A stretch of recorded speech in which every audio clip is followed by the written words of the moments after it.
Bienvenue à vous dans notre voyage dans l'univers et à la rencontre des exoplanètes. Ces mondes fascinants qui se trouvent au-delà de notre système solaire et nous offrent un aperçu de la diversité et de la vie potentielle dans l'univers. Depuis les premières découvertes en 1992, les scientifiques ont découvert plus de 4000 exoplanètes. Et les méthodes de détection sont en constante évolution pour nous permettre d'en découvrir encore plus.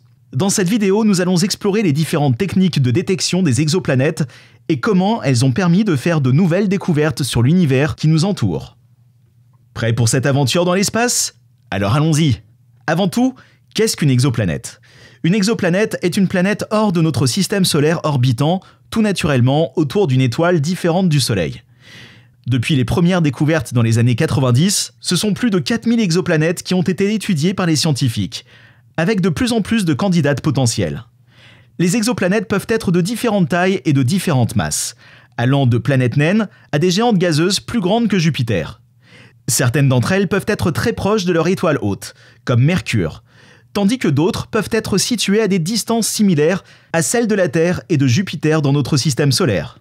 Les scientifiques étudient les exoplanètes pour en savoir un peu plus sur la formation des planètes et pour statuer sur une quelconque forme de vie extraterrestre.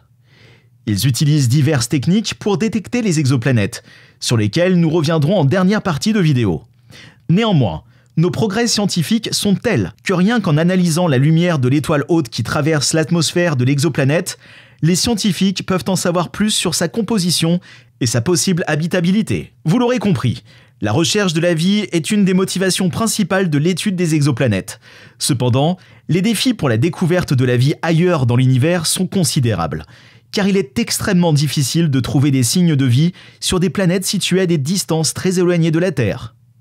En effet, on a aujourd'hui du mal à délibérer sur l'existence de la vie sur Mars. Alors imaginez s'il faut que nous sortions de notre système solaire pour examiner la vie ailleurs que chez nous. Heureusement, les progrès en la matière vont bon train.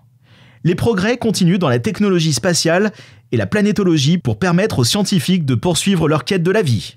Et enfin, comprendre notre place dans l'univers pour déterminer si nous sommes seuls ou non. La découverte des exoplanètes a commencé il y a plus de 2 décennies. Avant cela, nous ne connaissons que les 9 planètes qui composent notre système solaire. C'est-à-dire à quel point notre ouverture d'esprit sur l'univers est récente. La première exoplanète a été découverte en 1955 par des astronomes suisses et français et depuis, des milliers d'autres l'ont été. Certaines exoplanètes ont été découvertes en orbite autour d'étoiles similaires à notre Soleil, ce qui suggère qu'il pourrait y avoir d'autres systèmes solaires similaires aux nôtres dans la galaxie.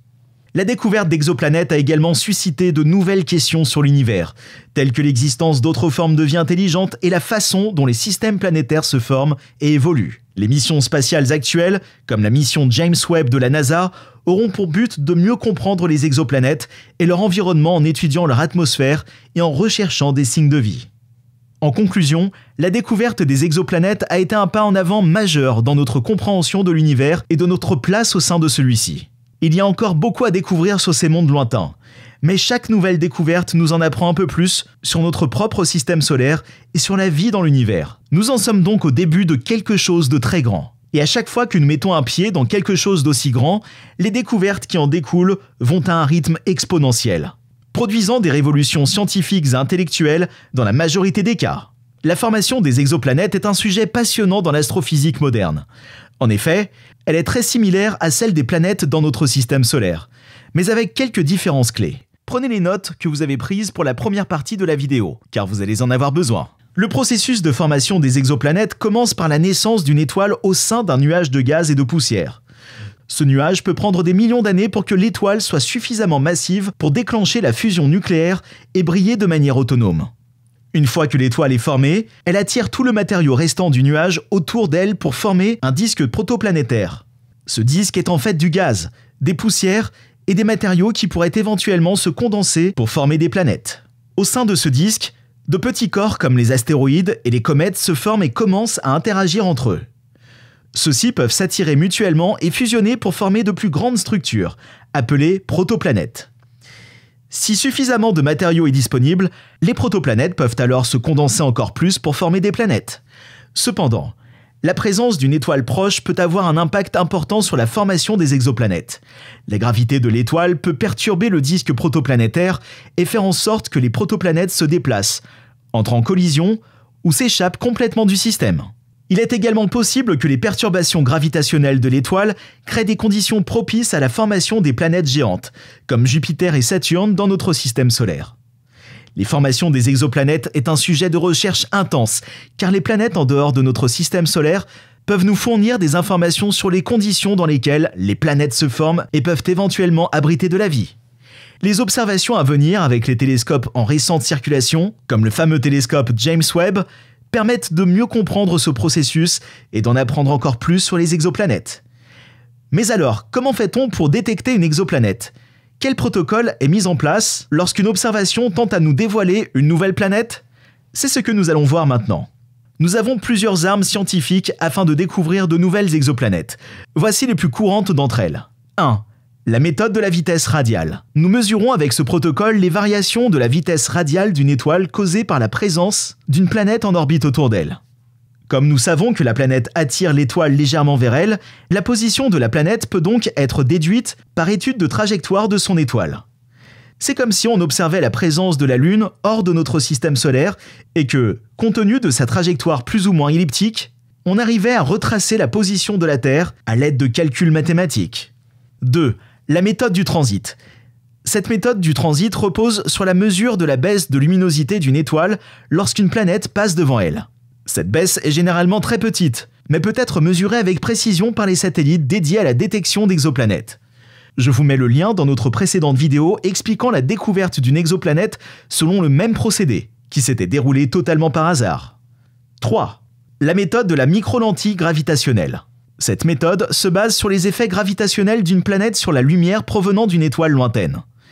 Si la planète se trouve sur la ligne de visée entre l'étoile et la Terre, elle peut agir comme une lentille gravitationnelle et faire apparaître une amplification de la lumière de l'étoile. On peut donc en déduire la position de la planète et celle de son étoile en même temps, ce qui est particulièrement intéressant pour les scientifiques. 4. La méthode d'interférométrie. Cette méthode utilise des instruments optiques complexes pour mesurer les perturbations infimes causées par la présence d'une planète autour de son étoile hôte. On revient en quelque sorte à la méthode du transit, mais ici, nous exploitons les microchangements de luminosité.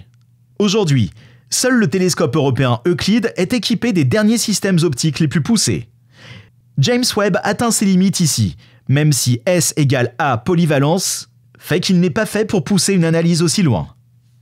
En conclusion, la découverte d'exoplanètes est un domaine en constante évolution. De nouvelles méthodes de détection plus sensibles et plus précises sont développées chaque jour, nous permettant d'en savoir toujours plus sur ces mondes lointains et les systèmes stellaires dans lesquels ils se trouvent.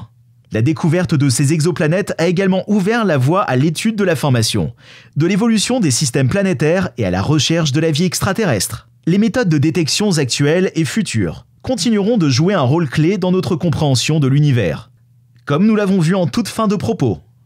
C'était une vidéo sur les processus de formation et de détection des exoplanètes. J'espère que vous avez appris quelque chose de nouveau et que vous avez été inspiré pour en savoir plus sur ce sujet passionnant. Merci d'avoir regardé.